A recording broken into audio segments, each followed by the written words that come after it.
Having said that, Dillon Gabriel, respectfully, it was stupid. A very dumb comment to make.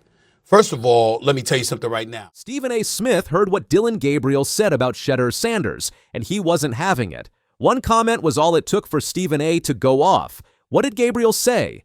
And why did it make Stephen A. so angry? When you join the NFL as a rookie quarterback, everything you do and say gets a lot of attention. And when two rookies are competing for the same spot, that attention gets even more intense. That's the situation Dillon Gabriel was in during this preseason with the Cleveland Browns. He made a comment that got people talking. There are entertainers and there are competitors. That one sentence sparked rumors, criticism, and a lot of debate. Some thought it was just a simple comment, but others believed it showed something deeper about how he sees the game and maybe even his teammates. What followed was a lesson in how quickly things can get out of control when words are misunderstood, and how public image matters just as much as performance in the NFL. But for me, I've explained it. Entertainers are you all, competitor. That's what I am and all my teammates, and we both have jobs to do. Gabriel's quote came during a preseason game against the Philadelphia Eagles. After one of his early appearances, he spoke from the sideline. There's entertainers and there are competitors, and I totally understand that. But my job is to compete, and that's what I'm focused on doing. Many took notice because he followed that by clarifying in his post-game presser that he wasn't aiming at a teammate, but rather speaking to the media. He said he saw media members as entertainers and that he wanted to be viewed as a competitor. He insisted he respects all involved and that this line of distinction wasn't new to him. And my job is to compete, and that's what I'm focused on doing. So why did that one sentence stir so much reaction? First, it's because Gabriel is one of several quarterbacks in a tight competition within the Browns organization. Alongside him are Joe Flacco, Kenny Pickett, and Shedeur Sanders, another rookie who's drawn considerable attention in part because of his pedigree and media spotlight. Second, the NFL and the Browns both operate in a media environment where narrative matters. Any suggestion that someone else is more entertainer than competitor can be read as shade, whether intended or not. With Sanders already getting attention for his college success, his father being Dillon Sanders, and his social media presence, Gabriel's comment immediately set off speculation. Third, performance matters. Gabriel had a decent showing in that game. He completed 13 of 18 passes for 143 yards, though he also had turnovers, including an interception and a lost fumble that left room for critique. Those moments become part of the context in which comments like his are judged. Enter Stephen A. Smith. On First Take, he addressed Gabriel's quote directly. He said that yes, he believed Gabriel when he said he meant the media, not Sanders, but that the quote was still stupid, very dumb, even idiotic. Smith's concern was that Gabriel had unnecessarily elevated scrutiny. When you say something that can be interpreted as critical of the media or of how things are covered, you invite more eyes and more critique. Having said that, Dillon Gabriel, respectfully, it was stupid. A very dumb comment. Smith reminded everyone that competition exists everywhere in media, business, and sports. That's what drives greatness. Gabriel's comment, even if aimed at the media, opened him up to judgment. If he underperforms, those words will come back to haunt him, especially with Sanders already proving himself. To his credit, Gabriel clarified he meant the media, not teammates. Meanwhile, Sanders stayed calm and didn't feed into the drama. He made it clear he didn't see Gabriel's comment as personally directed at him. In interviews, he said it doesn't change the way he works and he's focused on performance. He expressed confidence that his path in the NFL is about being prepared, staying humble, and handling the external noise with discipline. From the team perspective, there is no confirmed report of tension in the locker room. Observers noted that sometimes people in high competition scenarios read between the lines, especially when narrative is already being written by the media. But official quotes from Sanders and Gabriel suggest they are trying to stay professional despite public interpretation. This moment is bigger than one quote. In today's NFL, everything a rookie quarterback says gets picked apart. Gabriel's entertainers versus competitors line sounded like he was drawing a line between style and substance, even if he didn't mean to. That kind of message shapes how people see you, fast. It's just part of it. You know, there's entertainers and there's competitors, and I totally understand that, and my job is to compete, and that's what I'm focused on doing. Also, when you make public statements, viewers almost always assume there's a target. When two people are fighting for the same job, people assume the shot is at the other. For Gabriel, that means his words were going to be weighed not just against what he meant, but what others thought he meant, and that is where Smith's criticism hits hardest. Not that Gabriel was lying, but that he should have known how powerful the echo of his words could be. Gabriel's comment opened the door for media and fan criticism. Stephen A. Smith calling it stupid locked it into his public image. If Gabriel struggles on the field, that quote could haunt him. With Sanders already ahead in the spotlight, Gabriel must perform and manage how he's perceived because, in the NFL, every word is part of the show. Although there is no reliable reporting of internal conflict, in any competition, there is risk. If teammates or others interpret someone's comments as divisive, it can affect trust, even if unintentionally. Contracts, endorsements, and public image all hinge on how you are viewed by media, fans, and front office. A rookie who develops a reputation for being combative or for speaking in ways that seem passive-aggressive has to manage whether that becomes more visible than his play on the field. It's not too late for Gabriel or any young player in a similar spot to manage things better. The first step is being explicit about meaning when saying something that could be read multiple ways. If you mean the media, say so immediately, with respect. Say something like, "I respect what you do, but here's where I think my role is." In interviews, focus on teamwork, preparation, and shared goals. Avoid divisive language, it can backfire.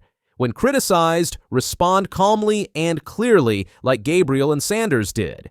In the end, your play matters most. Perform well, and people forget the noise. Struggle, and every word gets replayed. This is also a case study in what happens when a prominent media figure weighs in.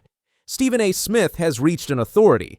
When he says something is stupid or very dumb, many listeners take it as permission to repeat that criticism, amplify it, or assume that the damage is real. That kind of feedback loop can shape public perceptions very quickly. Smith emphasized that even if Gabriel's intended target was the media, the quote opened a door.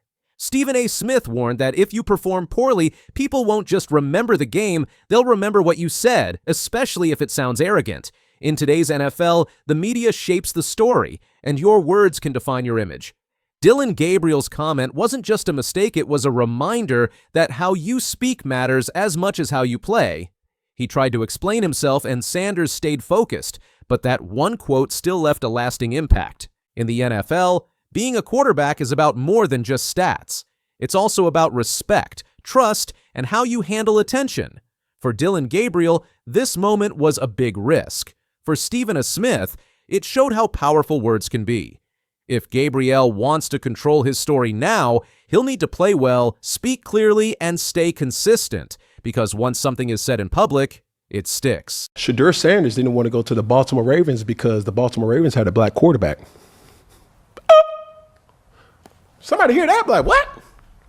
Who the hell this kid think he is? Yeah. No. It should have been. Cam Newton just delivered a shocking blow against Shedeur Sanders. The former MVP couldn't believe Sanders turned down a chance to join the Baltimore Ravens, all because he didn't want to sit behind Lamar Jackson. Did Shedeur's bold choice just ruin his future before it even began? The NFL is all about big decisions. Draft picks, contracts, and the quick choices players make on the field can shape entire careers. But sometimes one decision sparks a much bigger storm. That's what happened when reports came out that Shedeur Sanders, the young quarterback and son of legend Deion Sanders, turned down a chance to play for the Baltimore Ravens. The reason? He didn't want to sit on the bench behind Lamar Jackson. 141st overall selection, but when he found out, he got word back to the Ravens that he preferred not to go to a place where he would be competing and backing up. The news spread fast. Analysts gave their opinions, fans argued online, and then a powerful voice stepped in. Former NFL MVP Cam Newton, a quarterback who's lived through the highs and lows of the game, spoke out. His reaction turned the story into a major headline. To understand why this matters, let's rewind. In the build-up to the 2025 NFL Draft, Shedeur Sanders was one of the most talked about prospects. Not only was he the son of Dillon Sanders, one of the greatest cornerbacks in league history, but he also carried with him the spotlight of playing at Colorado under his father's coaching. His arm strength, accuracy, and poise made scouts pay attention. Yet despite his potential, there were questions. Was his success at Colorado a product of his father's system, or could he translate his talent to the NFL level? Would teams trust him as a franchise quarterback immediately, or would he need time to develop? When draft day came, the big names went off the board early. Sanders slid lower than many expected. That's where the Baltimore Ravens appeared ready to step in. According to NFL insider Adam Schefter, the Ravens were considering drafting Sanders in the 5th round.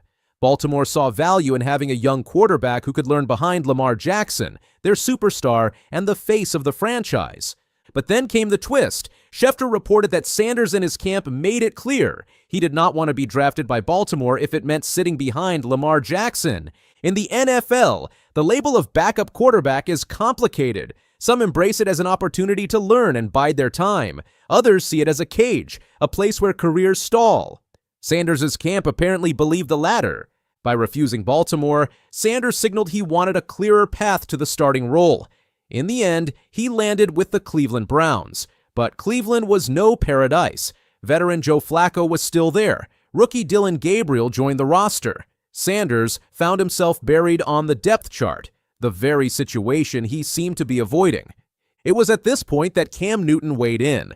Cam Newton is no stranger to quarterback controversy. A former Heisman winner, a number 1 overall pick, and an NFL MVP, he experienced both superstardom and the brutal reality of losing a starting job.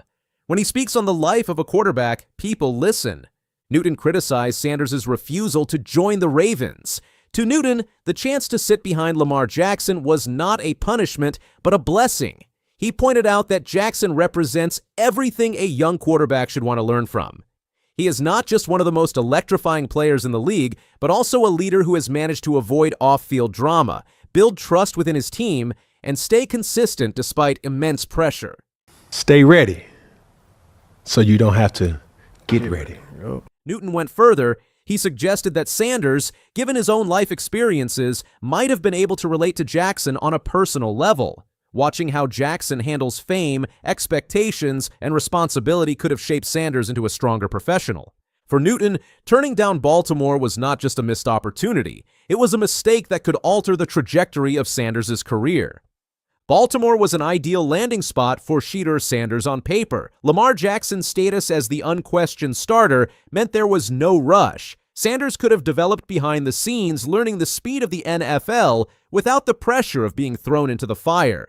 The Ravens system also fits mobile, athletic quarterbacks who can extend plays. Sanders, though not as dynamic a runner as Jackson, could have thrived in that scheme. Being in the same quarterback room as one of the most innovative offensive stars in the league could have opened doors few rookies ever get. Yet Sanders chose otherwise, and that is where the divide begins. By joining Cleveland, Sanders entered a different situation. The Browns, desperate for quarterback stability, had veterans and rookies fighting for roles. There was no clear mentor like Jackson. Instead, there was a battle for relevance, where experience often outweighs potential. Reports quickly pointed out the irony. Sanders avoided the backup role in Baltimore only to find himself behind Joe Flacco, a Super Bowl champion, and Dillon Gabriel, another rookie determined to prove himself. This was the context Cam Newton could not ignore. In his view, Sanders had not just missed an opportunity, he had actively chosen a harder path with fewer guarantees. One reason Newton's criticism resonated is because of how highly he spoke of Lamar Jackson. Newton described Jackson as a player whose talent is matched by character. Jackson has carried the Ravens, handled criticism about his style of play, and remained focused. Newton believes a young quarterback like Sanders should want to learn in Baltimore. Watching Lamar Jackson lead and handle pressure could be priceless. Newton knows this himself. He entered the NFL with huge hype, faced tough critics, and had to adjust his game. That gives his words weight. Sanders' choice also sparks a bigger debate. Should young quarterbacks play right away or sit and learn? Both paths have worked. Mahomes sat behind Alex Smith, Rodgers behind Favre, and Brady got his chance after an injury. On the other hand, Manning and Luck started from day one and still thrived. For Sanders, the decision leaned toward wanting to play sooner, but Newton argued the smarter choice was patience, especially behind a mentor like Lamar Jackson. When the news broke, social media exploded. Some fans defended Sanders, saying ambition is natural and no quarterback wants to sit in the shadows. Others echoed Newton's point, arguing that arrogance could derail a career before it even begins. Media outlets painted Sanders as disrespecting Lamar Jackson.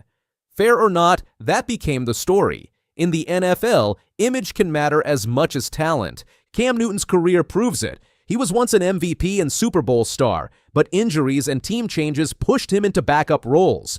He knows how quickly things can change. That's why his message to Sanders was clear. Never waste a chance to learn, because the NFL rarely gives second chances. Lamar Jackson himself has become central to the story without saying a word. Jackson is often underappreciated despite his MVP resume.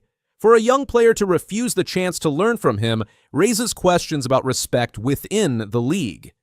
Newton's defense of Jackson highlighted how other players view him.